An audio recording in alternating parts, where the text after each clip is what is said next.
On Christmas Eve, my family dumped my 9-year-old niece at an empty bus stop and drove off for a luxury Christmas vacation without her. "You always ruin Christmas," they told her. I didn't hesitate. I did this. 6 months later, they got a letter and their lives started to unravel. If you'd asked me an hour earlier what I was doing on Christmas Eve, I would have said something boring and normal. Matching pajamas, a cookie sheet cooling on the counter, my husband Michael pretending he wasn't excited about the annual tradition of eating dinner straight off paper plates because it's Christmas and I'm not doing dishes. Then my phone rang. Unknown number. I almost didn't pick up. Unknown numbers are either scams or people trying to talk to you about your car's extended warranty. I don't even have a car worth extending. I answered anyway, because Christmas Eve makes you stupidly optimistic, like maybe this time the universe is calling to say, "Surprise, you're getting a break." "Hello?" There was a hitch of breath on the other end, a small sound, like someone trying not to cry and failing at it. "Aunt Anna?" My stomach dropped so fast it felt like I'd swallowed the floor. "Sophie?" I said, already standing, already walking toward the living room window like I could see her through it. "Sophie, honey, where are you?" She was my niece, 9 years old. The kid who always hugged too hard and said sorry when you handed her a glass of water, like existing was something she owed you for. She sniffed. I'm at a bus stop." "A bus stop?" My voice came out too loud. Michael looked up from the couch, remote frozen in his hand. "What bus stop?" "I don't know. It's dark. There's a sign. I'm trying to read it." I forced my breath to work. "Okay, slow down. Tell me what happened." There was a pause, and then the words came out in a rush, like if she didn't say them fast enough, they'd disappear. "Mom dropped me here." My brain tried to reject that sentence, like a computer refusing a corrupt file. "Kayla dropped you where?" I said. Kayla, my younger sister, was the kind of person who could turn any situation into a performance. Tears on cue. Smiles like a weapon. Her favorite role was the misunderstood mom who deserves more help. "At the bus stop," Sophie whispered, like I was the one being slow. "They said I have to take the bus home." "Who's they?" "All of them," she said, and her voice cracked. "Mom, Brendan, Grandma and Grandpa, Harper and Liam." My parents. Kayla's husband, Brendan, Sophie's stepdad, and Kayla's 2 younger kids, Harper and Liam, who got treated like the second coming of baby Jesus, even when they were pulling ornaments off the tree and licking them. "All of them were in the car," Sophie said. They were laughing." The room got too quiet around me, like the air had been sucked out and replaced with static. "Sophie," I said carefully, "why are you at a bus stop?" She took a shaky breath. "They said I always ruin Christmas." My hand tightened around my phone. "What?" "They said I always ruin Christmas for everyone," she repeated, and the way she said it, like she was trying to accept it as fact, made something hot and sharp rise up behind my ribs. "Mom said I ruined it, and they told me to take the bus home and spend Christmas alone." I blinked hard. "Alone?" "There's nobody home," she said. "They said I can use my key." I could hear the wind on the line, the hollow emptiness of wherever she was. My mind made pictures it had no business making. Dark road, empty bench, a bus stop light buzzing like something out of a horror movie. "How are you calling me?" I asked, because it didn't make sense. Sophie didn't have a phone. Kayla claimed she didn't believe in kids being glued to screens, which was hilarious since Kayla was surgically attached to hers. "A lady let me use hers," Sophie whispered. I remembered your number." That hit me like a punch. My number. From babysitting days. From all those times I'd tried to be the extra adult in Sophie's life because the one assigned to her by biology kept treating her like an inconvenient receipt. Okay, I said. Stay with her. Stay right there. Do you see a store? A building? Anything? There's nothing, she said. Just a road, and a sign, and a bench. Read me the sign. She sniffed and mumbled, then tried again. It says Pine something, Pine Ridge, and Route 16. I pulled up maps with shaking fingers. My eyes flicked wildly across the screen. Pine Ridge. Route 16. My phone offered me 3 Pine Ridges, and none of them were places you wanted a 9-year-old waiting alone. Sophie, I said, trying to keep my voice from snapping in half. I'm coming to get you. No, she blurted. Please don't call Mom. I started, but she cut me off, fear spilling out. She'll be mad. She'll be really mad. She told me not to. She told me to go home and... Her voice got small again.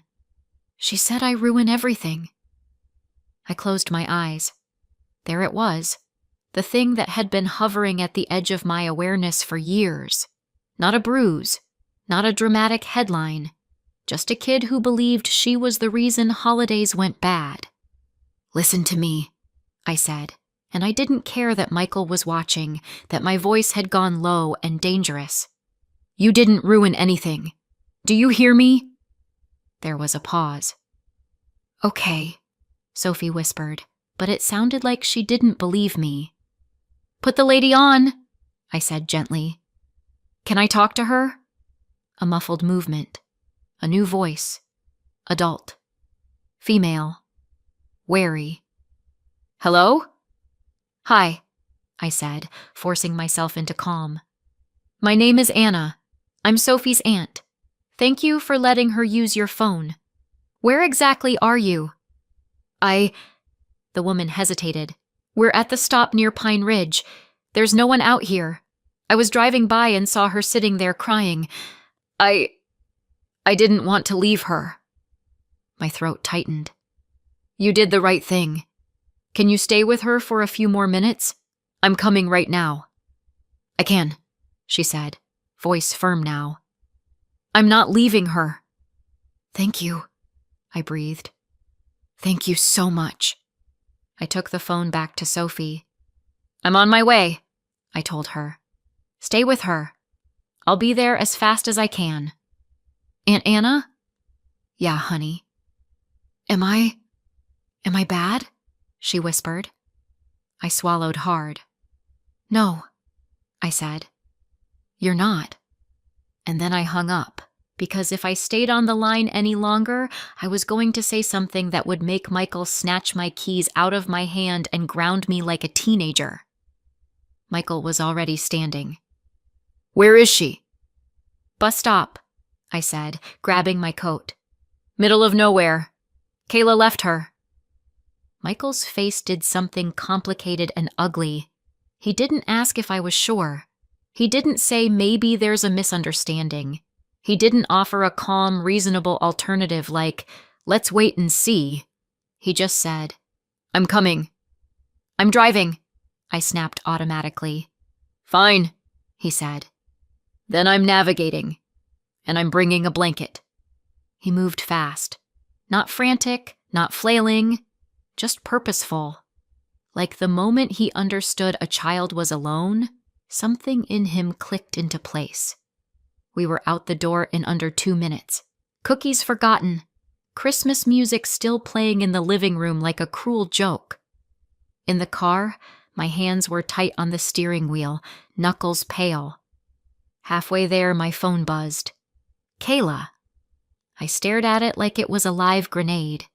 Sophie had begged me not to call her, and I hadn't. But Kayla calling me on Christmas Eve wasn't normal unless she wanted something. I answered on speaker because if I held the phone, my hands might shake. Anna! Kayla's voice was bright. too bright. "Merry Christmas Eve! What are you doing?" I tasted blood where I'd bitten the inside of my cheek. "Driving," I said. "How's your trip?" A little laugh. "Oh, wow, it's amazing. The kids are so excited. How's Sophie?"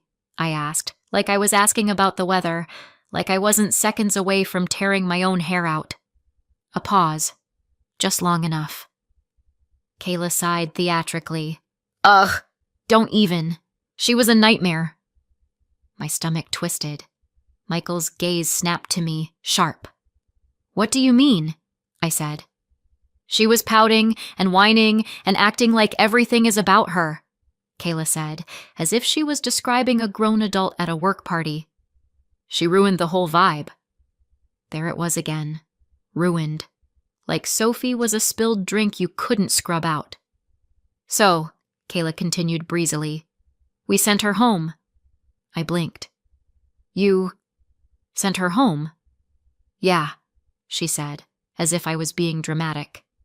"She's 9. She has a key. There's food in the fridge. She can manage. It's not like we abandoned her in the woods." My grip on the wheel tightened so hard my fingers hurt. "What bus did she take?" I asked, still playing calm, because Sophie was right.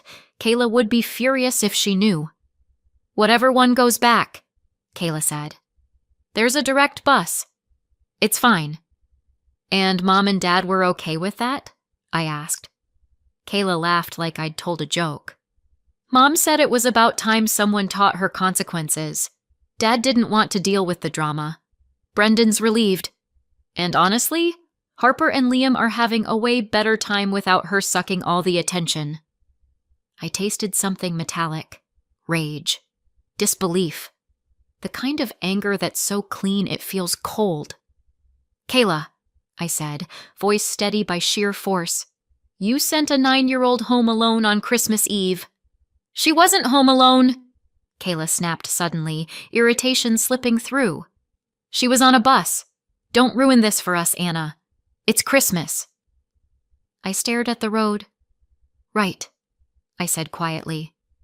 "Merry Christmas." Then I hung up. Michael didn't speak for a full minute. He just stared forward like he was memorizing the shape of my sister's voice so he could hate her properly later.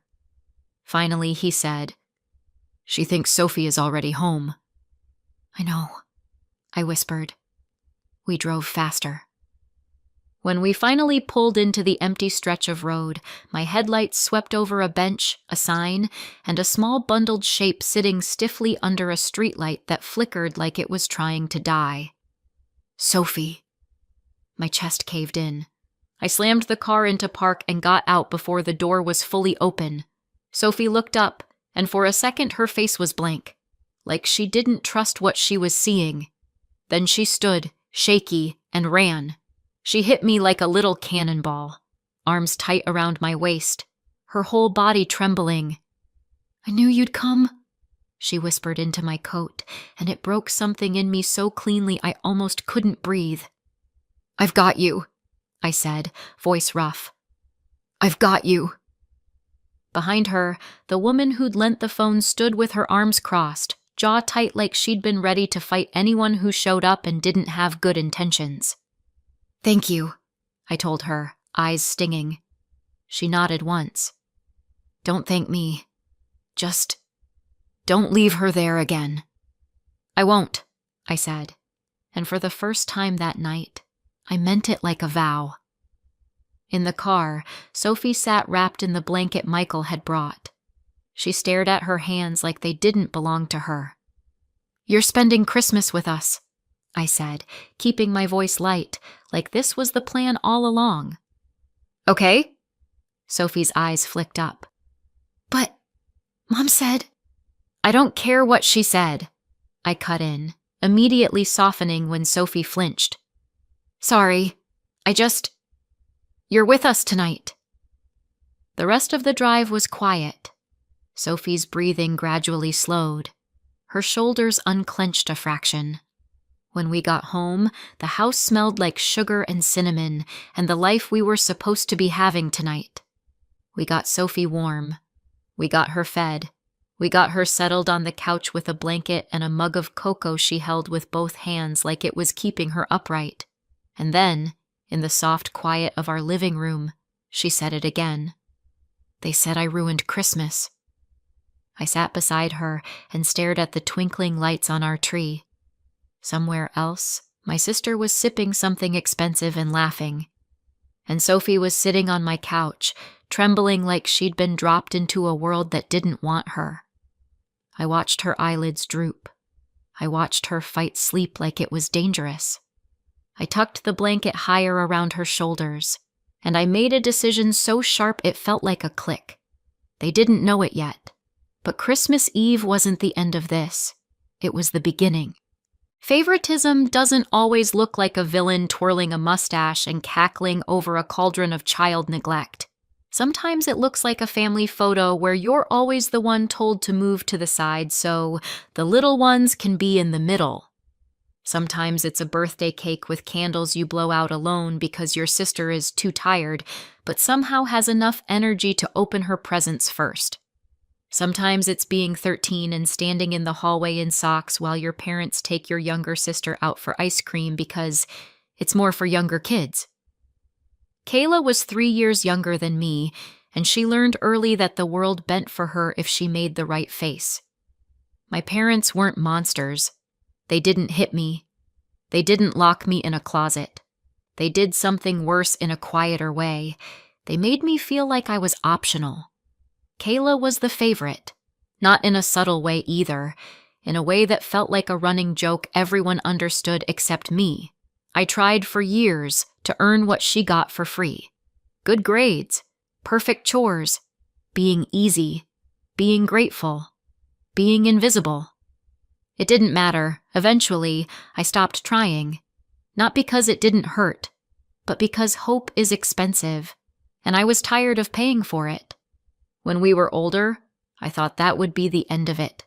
Like favoritism was a childhood disease you grew out of. Then Kayla got pregnant. She was barely out of high school, still living at home.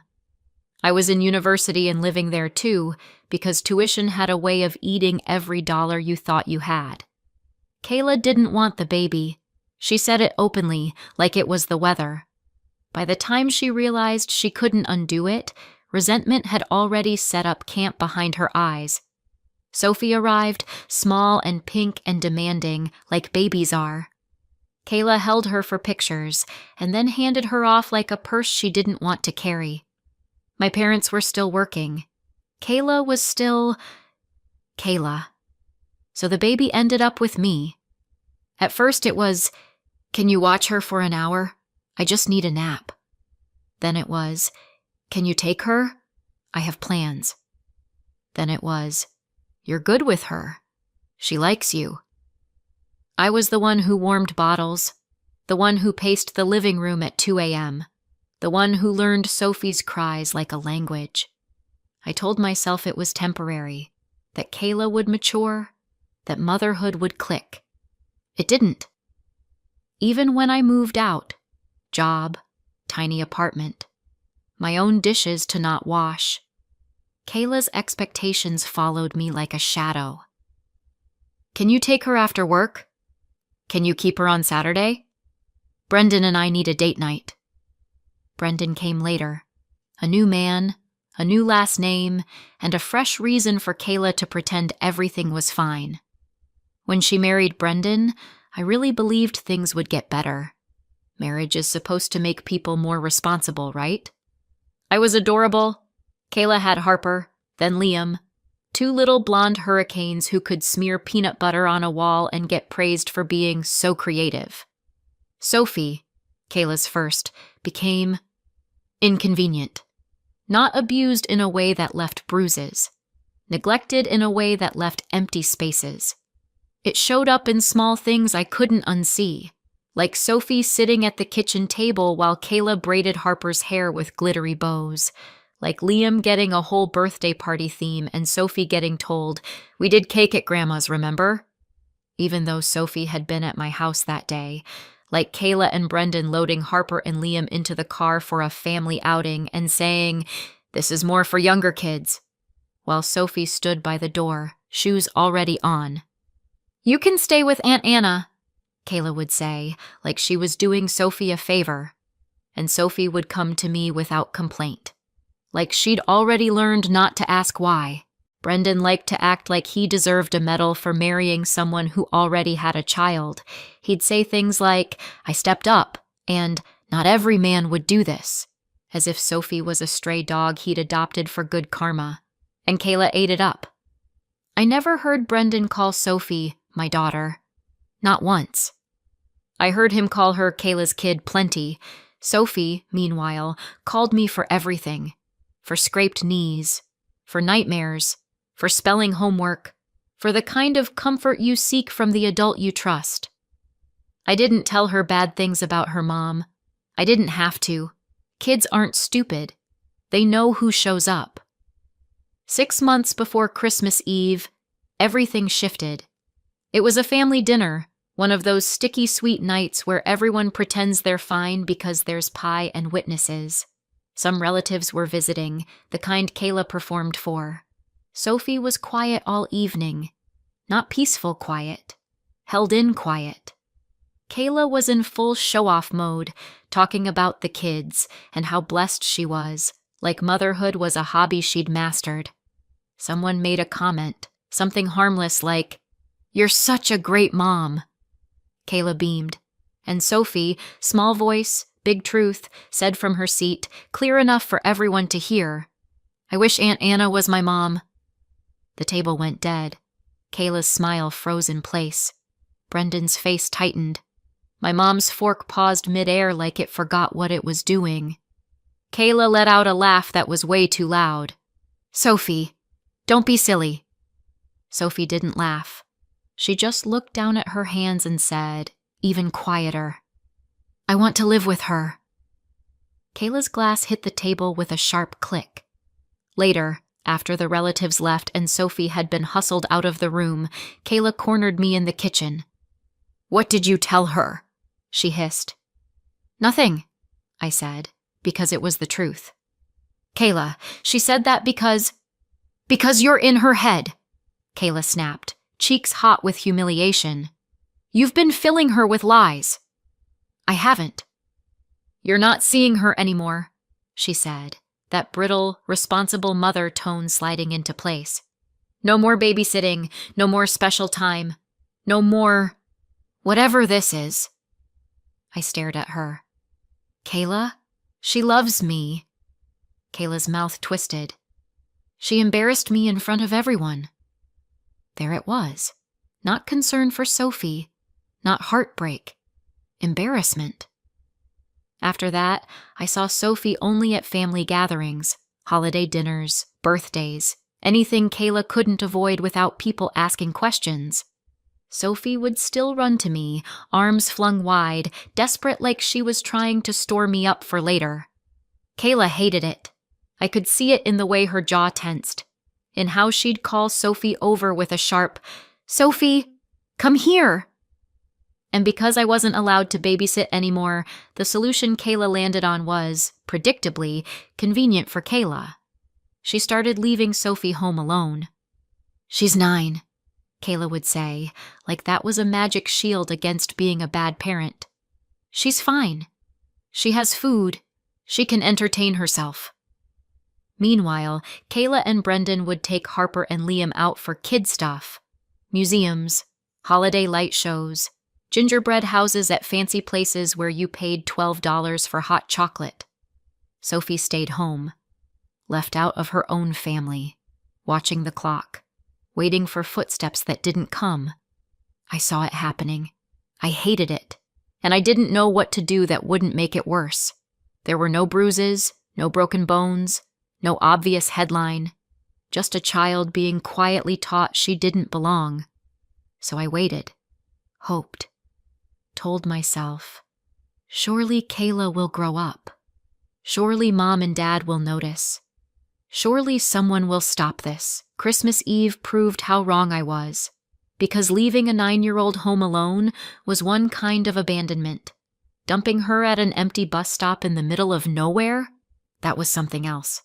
And the thing about patterns is, When people keep getting away with them, they escalate. Kayla thought I'd step aside like I always had. She had no idea what I was about to do. Sophie fell asleep on our couch with her fists clenched in the blanket. Michael sat across from her, quietly furious. I stood in the kitchen with my phone in my hand, replaying Sophie's voice. I always ruin Christmas. And Kayla's... It's not like we abandoned her in the woods. When Sophie woke up, she looked around like she didn't trust the room. Then she saw me, and her shoulders dropped. "Aunt Anna?" "I'm here," I said. She swallowed. Can I live here?" I opened my mouth, and nothing came out. Because "I want you to" isn't a legal plan. Sophie's eyes filled. "I don't want to go back," she said quickly, like she was racing against someone taking the words away. "Ever." I stepped into the kitchen and lowered my voice. "I'm not sending her back." Michael didn't argue. He just said, "Tell me what you need." I swallowed.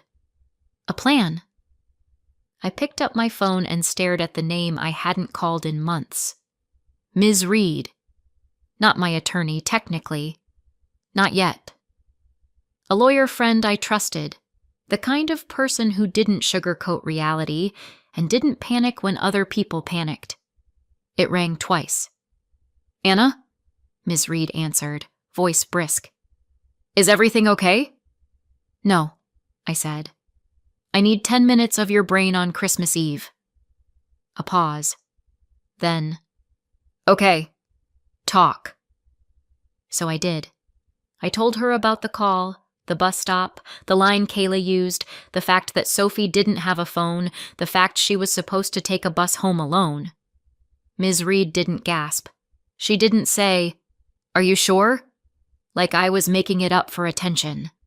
She said, "Do you know if buses were even running?" I froze. Check," she said. "Right now. Screenshot it." So I did. I pulled up the transit page for the route Sophie had described, the one Kayla had claimed was direct. And there it was, in cheerful holiday font. No service. Christmas Eve. Evening. My stomach turned over. There hadn't been a bus. Not at that time. Not out there. They hadn't sent her home. They had left her. I heard myself inhale sharply, like the air was suddenly colder. Ms. Reed's voice came through the phone. "Anna?" "No buses," I said, voice flat. "There were no buses." "Okay," Ms. Reed said, and her tone shifted, still calm but steel underneath. "That's important. Now listen. Document everything. And you need to report this. Police and CPS." My heart pounded. "Tonight?"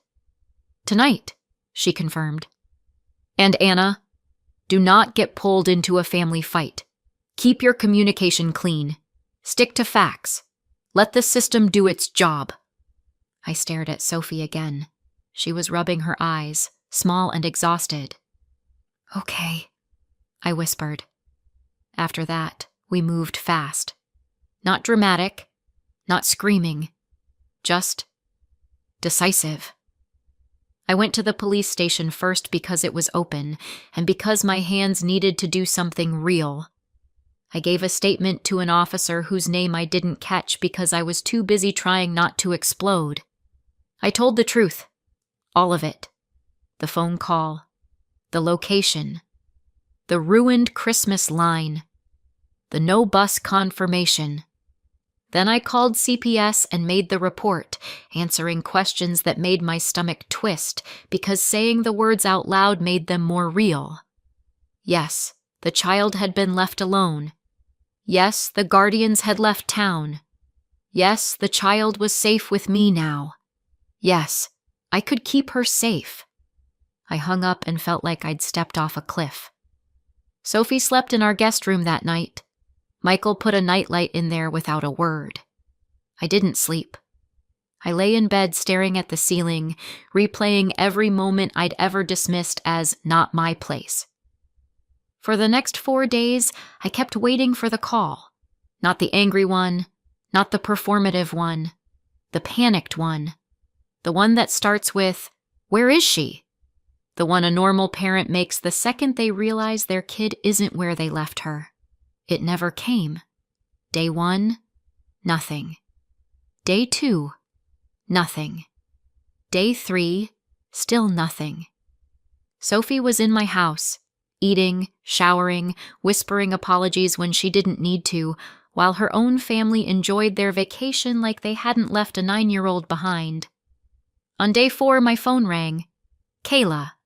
I let it go to voicemail. Her message came through sharp and rattled, the holiday cheer gone like someone had flipped a switch. Anna, call me. Sophie isn't here. She's not at the house. Do you know where she is? Not, is she okay? Not, did something happen? Just, where is she? Like Sophie was a missing purse. I called Ms. Reed. She told me, do not answer her directly. Let CPS handle this. Not long after, Ms. Levis, the CPS worker assigned, called and confirmed what I already felt in my bones. A case was open. Placement was being discussed. Interviews were coming. And yes, Kayla would be contacted. Not by me. By the consequences she'd tried to dodge. For a couple of days after that, Kayla didn't suddenly turn into a worried mother.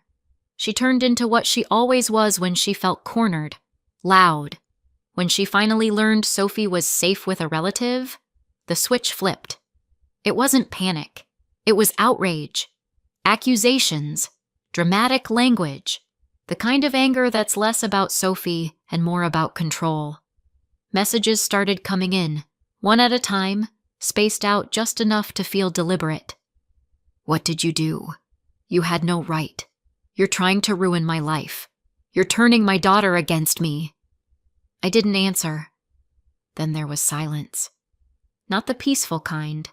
The kind where you can almost hear someone recalculating. A few days later, Kayla's tone changed again. Not softer, just colder. A message came through, shorter and sharper. Fine. Keep her. She wanted you anyway. And then another, because she couldn't resist twisting the knife. Don't come crying to me when you can't handle her. She ruins everything. I stared at my phone until the screen dimmed. Ms. Levis scheduled calls and meetings. Kayla missed one. Brendan missed another.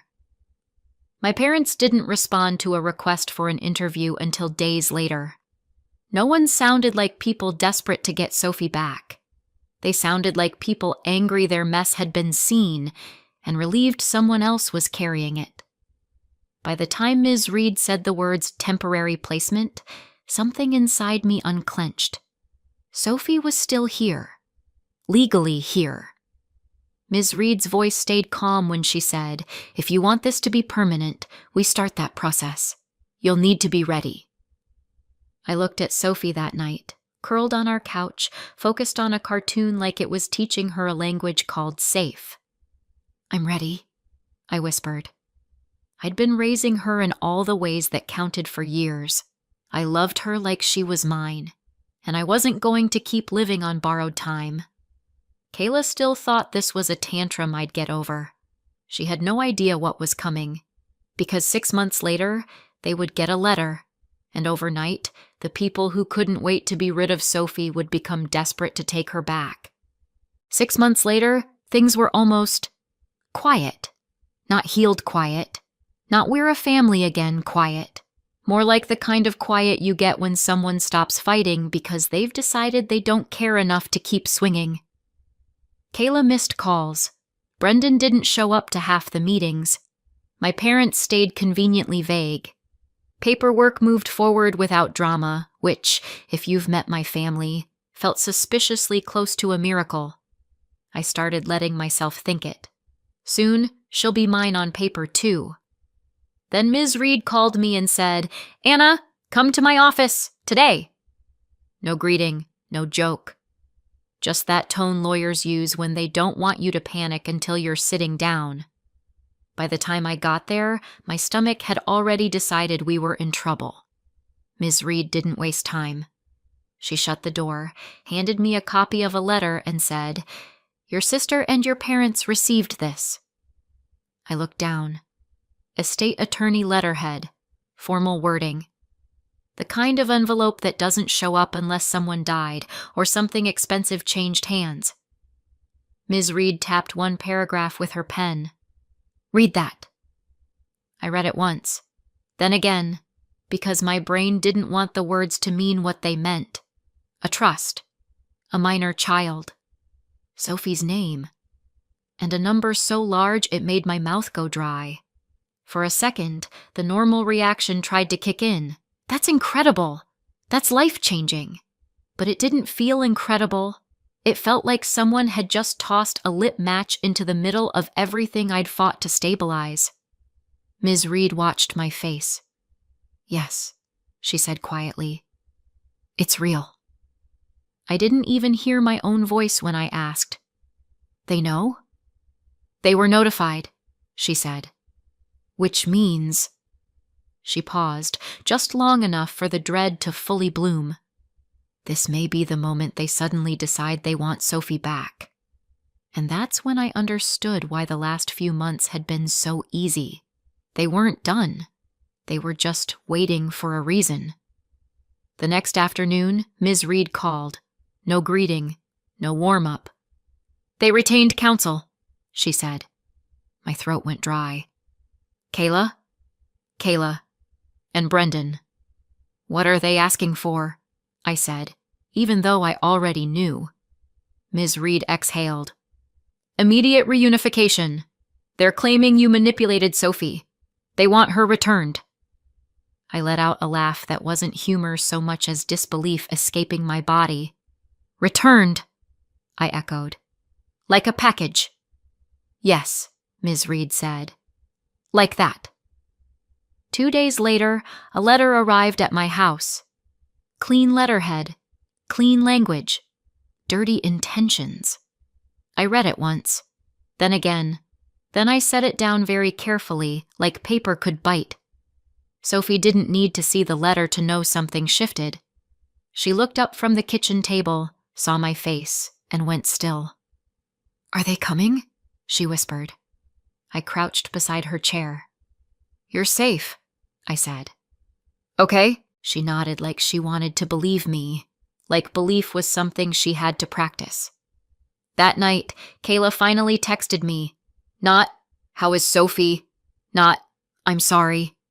A performance. "You stole my daughter. You poisoned her against me. I want her home." I didn't reply. If I replied, I'd say what I really thought, and Ms. Reed would have to bill me for arson. The next day, another message. "We'll see you in court." And then my mom left one voicemail, and it sounded like she'd rehearsed it. "Anna, this has gone too far. Sophie belongs with her family." I listened to it twice, waiting for the part where my mother remembered Sophie was a child. It didn't come. Ms. Reed moved like a machine after that. She printed everything. Screenshots, reports, notes, missed meetings. She stacked Kayla's words in neat rows where no one could pretend they were misunderstandings. "Fine. Keep her. She wanted you anyway. Don't come crying when you can't handle her. She ruins everything." Ms. Reed tapped the papers. "This is why I told you to keep receipts." My hands were cold. What if the judge believes her? Ms. Reed didn't blink. Kayla wrote her motive down. She just didn't realize she was doing it. On the day we went in, Sophie stayed home. I didn't want her sitting in a room where adults argued about her like she was property. She'd had enough of that for a lifetime. Before I left, she grabbed my sleeve. "Do I have to go back?" she asked, so quiet it barely counted as a voice. I crouched and looked her in the eyes. "No," I said. "Not if I can stop it." That was the whole point. The hearing wasn't a movie. No speeches, no gasps. Just Kayla in her best concerned mother costume. Brendan acting like he'd always cared. My parents looking wounded, and Ms. Reed, calm and relentless, letting Kayla's own messages do the damage. Kayla tried to paint me as obsessive. Ms. Reed slid forward the screenshot where Kayla told me to keep Sophie. Kayla tried to claim she'd always been involved. Ms. Reed pointed to the no-shows, the missed calls, the 4-day silence where nobody even noticed Sophie was gone. Kayla's face tightened when she realized the story wasn't "my sister stole my child." It was, "I didn't want her until she became valuable." The decision came later, on paper. An envelope, a court order, dry words that changed everything anyway. Ms. Reed called me first. "Anna," she said, voice softer than usual. "It's done." When I got home, Sophie was in the hallway watching my face like it was the only answer that mattered. I didn't make her wait. I knelt down and nodded. Her breath hitched. She didn't smile. Not right away, like she didn't trust happiness to stay. Then she threw her arms around my neck and sobbed like her body had been holding its breath for 9 years. "I'm staying," she choked. "You're staying," I said into her hair. "You're home." And all I could think was, so this is what it looks like when people try to buy back what they threw away. Too late. A year later, the house is still the same on the outside. Inside, it isn't. Sophie has her own room now, hers, not for now. The adoption is final. The court order is final. And no, Kayla doesn't get visitation. Brendan doesn't either. Neither do my parents. Sophie made her position clear, repeatedly, and for once, the adults in charge listened. Then the trust paperwork landed. From the estate of Sophie's biological father's mother, a woman Sophie had never even met. Not a rumor. Not a nice little inheritance. $1,100,000. It's locked in a trust for Sophie, and I'm the trustee. So no, we didn't blow it on a new car or a bigger house. It goes where it's supposed to go. Therapy, school, stability, medical care. Everything Sophie should have had without needing a court order to get it. As for Kayla, I cut them off completely. Blocked numbers, filtered emails. No contact. I heard through relatives that the story got out and it got ugly for them. Turns out abandoning a kid on Christmas Eve doesn't come with great social reviews. Sophie's safe. She's steady. She's finally living in a home where love isn't something you earn by being small and silent. So tell me, did I go too far? Or not far enough?